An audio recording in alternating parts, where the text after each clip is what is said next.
Well, David, ultimately the result on Monday wasn't what you wanted, but that second half performance must have had everyone up this week. Yeah, it was. We played really well in the second half, but no, football's still about two halves, so we have to play better in the first half as well. But I've got to say, I think I've been sore after it because obviously I'm disappointed that we were 3-1 up and we didn't win the game. So, disappointed. I probably still am disappointed because that we didn't see the game out. And when you look at the performances in that game, as I say, in particular the second half, have Merlin Roll and Tim Rabuna given you something to think about ahead of Sunday? Mm-hmm. I think both of them have given me something to think about most of the season, but for long parts of the season we've been relatively settled in some ways. You know, Idrissa Gana Gueye, Jimmy Gardner have played very well in the middle of the pitch for long parts of the season. So we've known their capabilities. Tim's probably a bit more than Merlin, but Merlin's also still trying to get used to sort of the speed in the game in the Premier League as well. But they both played really well in midweek, I have to say. Just on injury news, how is Gana Gueye? Is he back? He's fine. He's not training yet, but he's fine. It's not a serious injury, so we hope he'll be back soon. Yeah. Can I just ask you about Jack Grealish? We see him around the club doing all kinds of things, with the community and everything. He seems to be really embedded in what Everton is. Where we at with him? Are there any talks taking place? No talks at the moment because we're really waiting to see. His foot's improving greatly. He's out his sort of boot he's been wearing now, and he's doing a lot more training. So no, there's no further news on Jack at the moment. But I think everybody knows Jack. He's loved wherever he goes, and he's certainly loved here. When you look at planning for next season, are the next 3 games, would that affect how you think with regards to recruitment? No, I don't think so. I think that I'm pretty set in my mind what I would like to do and what we should be doing. Obviously, if things went our way and we found ourselves with more games like Crystal Palace have had all year, then we might need to think slightly different. But I don't think so. I think the one thing that you do want is when you do get into a situation, you really need young players. You need young players who you can go to and have them on the bench, and some games bring them through. We probably don't quite have that yet coming through enough. So it's something we have to try and rebuild again. And for a number of years, we've heard said here, it's a big summer ahead, but this is quite an interesting one, isn't it?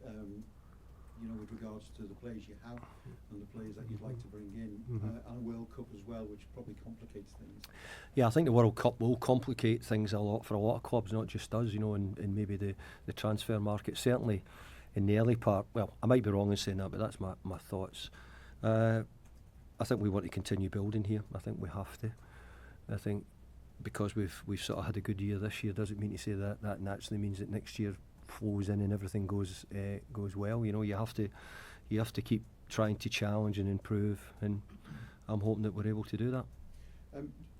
Looking ahead to Crystal Palace, I think when you played AZ Alkmaar in the semi-final of the Conference League and you got to the final, I think the Saturday after you beat Leeds or the Sunday after you beat Leeds 3-1, I think that's an indication really that you can't take the fact that a team has been in Europe for granted. No, I mean what people don't understand how difficult it is to play the amount of games that Crystal Palace have played.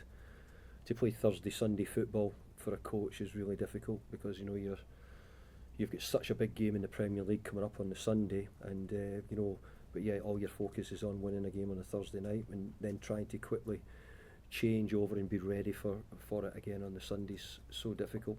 Sounds strange because people would say, well, what's the difference between Saturday and Tuesday, for example? But I just think in the way footballers and football managers work, it's quite difficult.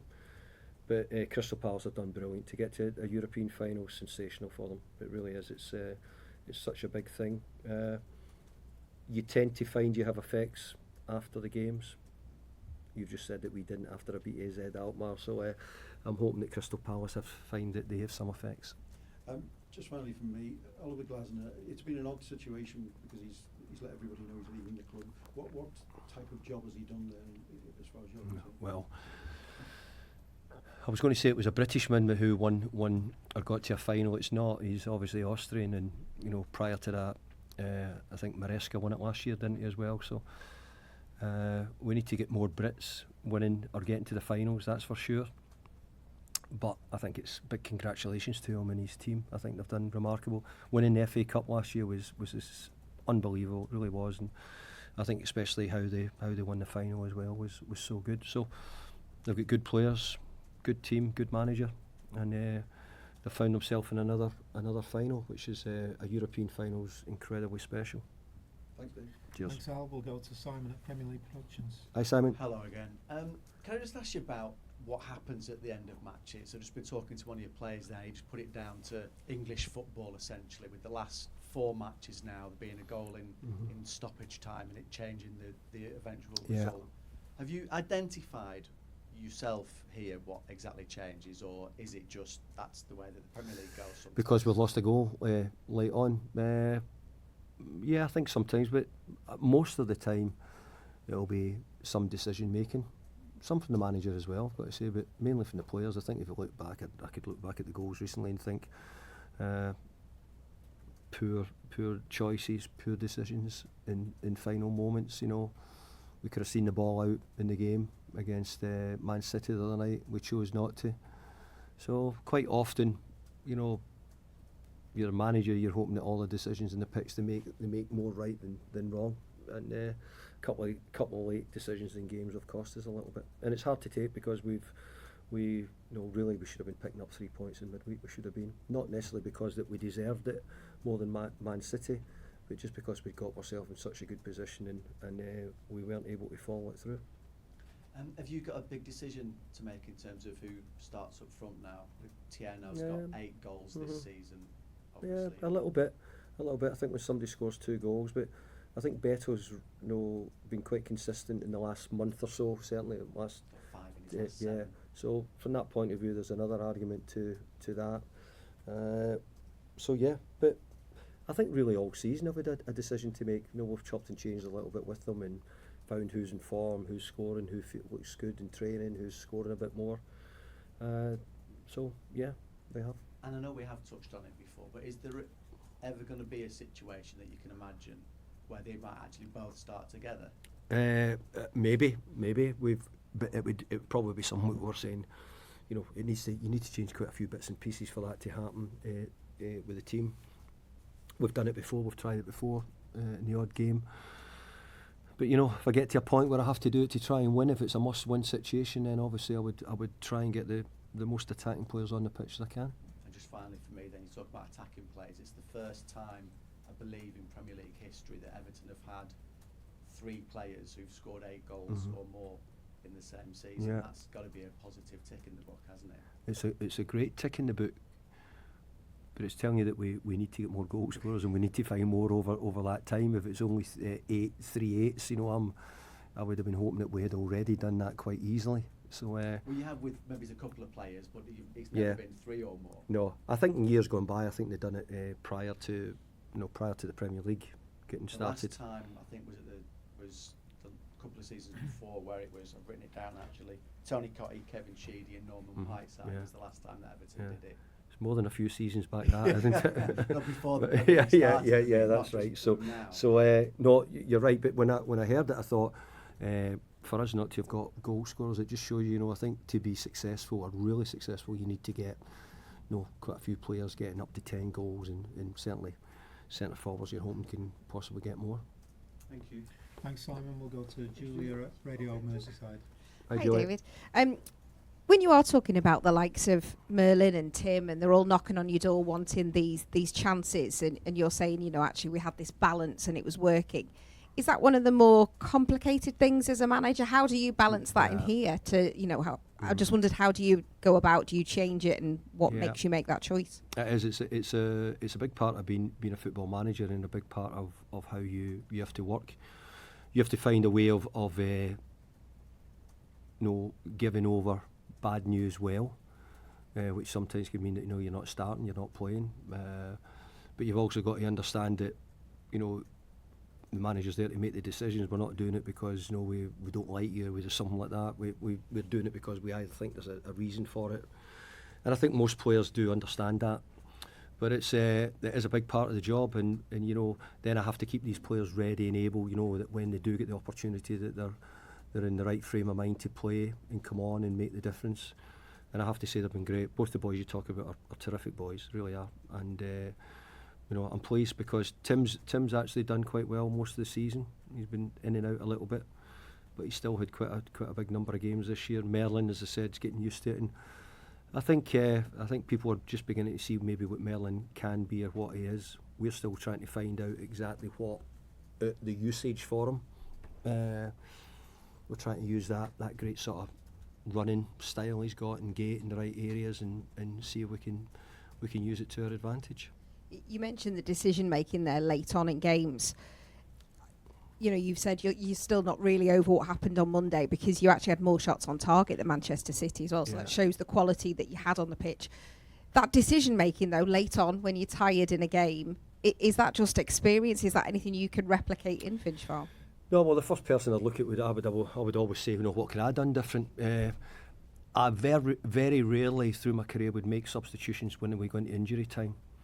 I don't normally do it because I know that the referees can add on 30 seconds and you're trying to see things out, so you're better saying, well, we'll just stick with what we've got.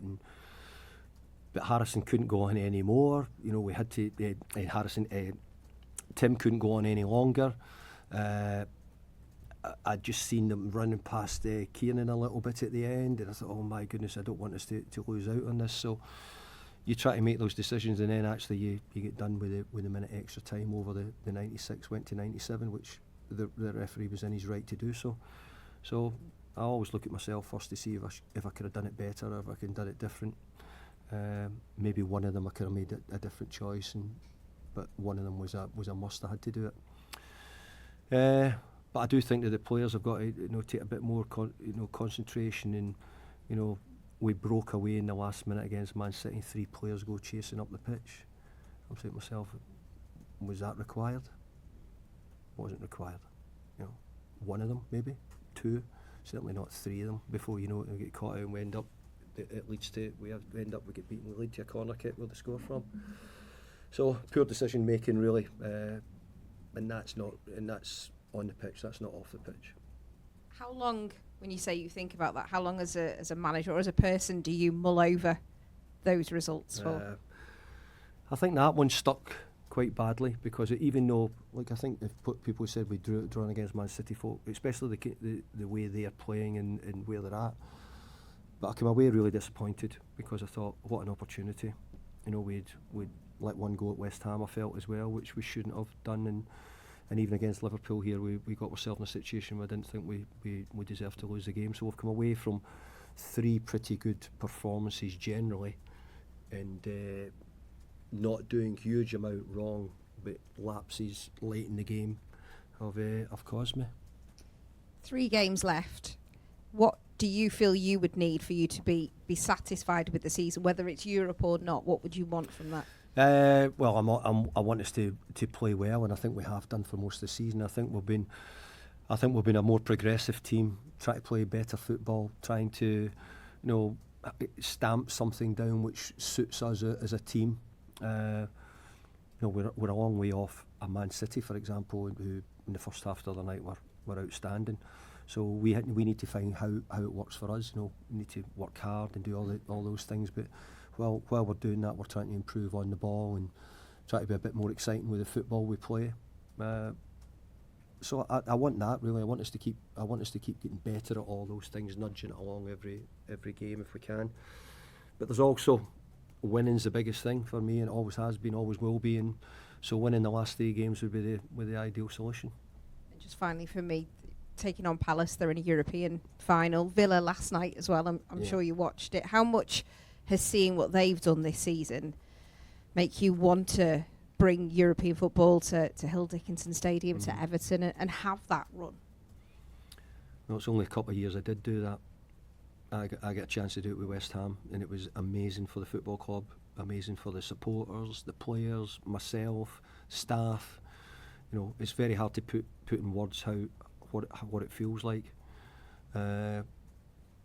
And I've been sort of dreaming all the year that I could get it for the Everton supporters. That would be what I'd really want to do, because I think that we finished last season at Goodison on a high, and I mean by that we avoided relegation, relatively comfortable. We finished the season well. We moved to the new stadium. for most of the season we've been probably talking positive about it. So I'd love to be able to finish it in because I want to keep the momentum, the progress going, because we need to do it again next year, and we'll need to look to continue to improve what we've got. Thanks, Julia. We'll go to Ian at the Press Association. Dual job. Just wanted to clarify on Idrissi. You say he's not trained, but it's also a small injury. Is he definitely out for the weekend? Yes, he is. Yeah. Okay. What's the latest on his contract situation? We're not really discussing too much at the moment regarding any of the players' contracts. At the moment, we've been tending to do our work behind the scenes quite quietly and nudge things along. And when we've got something to tell you, we'll certainly let you know. One other player I wanted to check on. You said Tim obviously came off with an issue on Monday night. Is he fit? Tim came off with cramp. Right. Yeah. So he's fit. And you also talked a little bit about younger players coming through. Can you talk about Tyler Dibbling and where he's at in his development and where you see him going next? Well, if you're in here, we talk quite often about him in the room here. He's a young player with a lot of potential. Probably found it a little bit difficult settling, getting game time, especially at the start when it was no way Jack Grealish in the team. We like him a lot. We think he's got a lot of talent.